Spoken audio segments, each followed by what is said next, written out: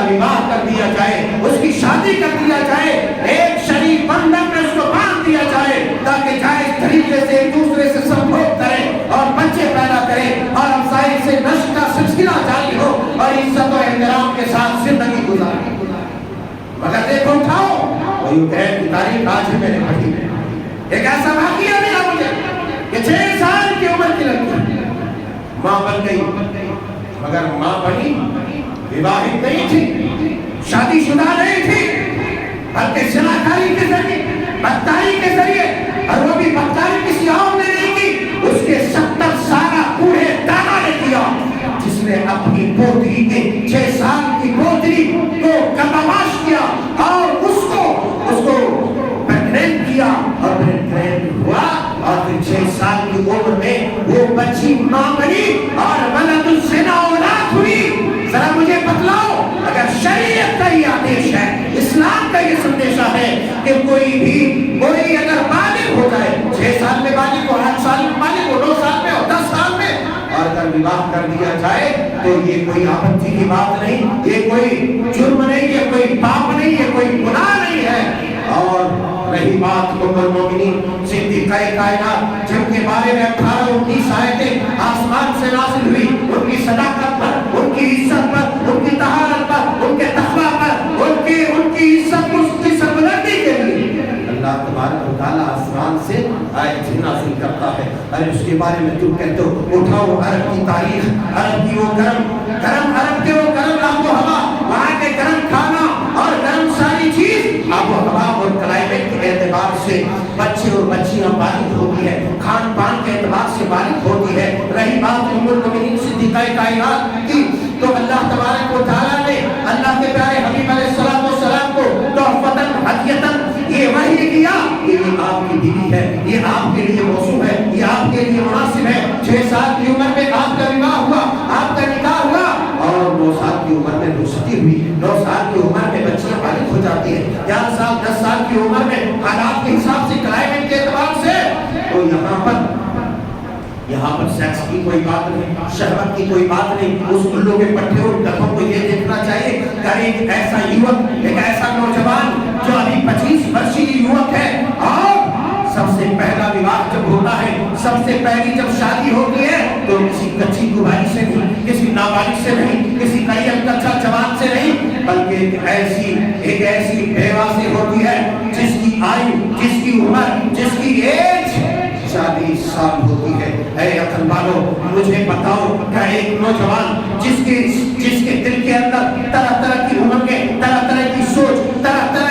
سوچ انگڑائیاں لیتی ہے اور جوانی جوش مانگتی ہے اور اس جوش میں ہوش کھو بیٹھتا ہے، کیا کوئی بھی ایسا نوجوان جو 20 سال کا، 25 سال کا، 30 سال کا ہے اپنے سے 15 سال، 20 سال شاید عمر کی لڑکیوں سے، عورتوں سے شادی کرنا پسند کرے گا؟ نہیں کرے گا۔ وہ بھی اللہ کے پیارے حبیب علیہ السلام نے خود سے نہیں نکاح پیغام خود سے نہیں دیا، بلکہ ام المومنین سیدہ خدیجہ الکبریٰ رضی اللہ تعالی عنہا نے جب دیکھا آپ کی دیانتداری، آپ کی ایمانداری کو، تو آپ نے خود پیغام دیا اور پھر آپ نے بڑے اپنے بزرگوں سے مشورہ دیا کہ ایسا پیغام آیا ہے، ایسی بات ہے، لہذا کیا کیا جائے۔ بڑے بزرگوں نے مشورہ دیا، آپ وواہ کر لیجئے، آپ شادی کر لیجئے۔ اللہ اکبر کبیرہ، آپ نے شادی کے لیے منظوری دے دی، ہاں بھر لیا، پھر آپ کے بڑوں نے، بزرگوں نے نکاح دیا، شادی کر دیا۔ مجھے بتلاؤ اگر معاملہ شخص کا رہتا، معاملہ شہوانیت کا رہتا تو کوئی بھی آدمی ایک بوڑھی خاتون سے شادی کرتا، ایک بوڑھی خاتون سے، ایک بوڑھی مہیلا سے، ایک بوڑھی عورت سے وواہ کرتا؟ نہیں کرتا تھا۔ لیکن دراصل بات نہیں ہے، یہ عقل کے اندھے، یہ عصبیت کے پجاری، عصبیت نے، کفر نے، ضلالت نے، گمراہی نے، اسلام دشمنی نے اس میں اتنا اندھا کر دیا ہے کہ اسے کچھ بھی نظر نہیں آتا، کچھ نہیں ملتا ہے تو سیدھے وہ جاتے ہیں تاکہ دنیا میں بھی پاپولر ہو جاؤں، میں بھی چھا جاؤں، دنیا والے مجھے بھی جان لیں۔ لیکن یاد رکھو جو بھی شان رسالت امام علیہ السلام میں گستاخیاں کرتا ہے یا کرتی ہے اور دنیا کے بدترین قسم کے ملعون ہے، جو دنیا میں بھی دردناک سزا کے مستحق ہے اور آخرت میں بھی اللہ تبارک و تعالیٰ دردناک عذاب دے گا۔ آخر میں خلاصہ کلام یہ ہے کہ مسلمانوں کو اپنے رسول محبوب کی سیرت کو اجاگر کرنے کی ضرورت ہے کہ میرے رسول کی سیرت کیا تھی، آپ نے کس مقصد کے تحت وواہ کیا، کیوں اتنی شادیاں کی، یہ تمام مقاصد بڑے اہم ہیں اور اس کے بنا پر کیا۔ مگر چونکہ ہم سیرت نہیں جانتے ہیں، اسی لیے جب کوئی کہتا 6 سال تو ہمارے بھی آنکھیں کھڑی ہو جاتی ہے کانے کی طرح، اور ہماری زبان کتوں کی طرح باہر نکل آتی ہے کہ ہاں یہ ہو گیا، ٹھیک کہا اس نے، اعتراف تو صحیح کیا مگر ٹھیک نہیں کہا، تو پاگل، تیری عقل خراب، تیری اب نسل بھی خراب ہو جانے والی اگر تم نے توبہ نہیں کیا۔ اس لیے سیرت پڑھنے اور دنیا کے سامنے رکھنے کی ضرورت ہے۔ اللہ جل شانہ سبحانہ وتعالیٰ سے دعا ہے کہ مولا کریم ہمیں اپنے رسول محبوب کی سیرت کو جاننے اور اس کے مطابق اپنی زندگی کو ڈھالنے کی توفیق آسانی فرما، اور جتنے بھی ملعون قوم ہیں جو اللہ اور اس کے رسول کی شان میں گستاخی کرتا ہے، اللہ تو اس سے نپٹ دے۔ ہم اس قابل تو ہے نہیں کہ نپٹے، مگر یقیناً تو تمام طاقت و قدرتوں کا مالک ہے۔ آمین تقبل یا رب العالمین۔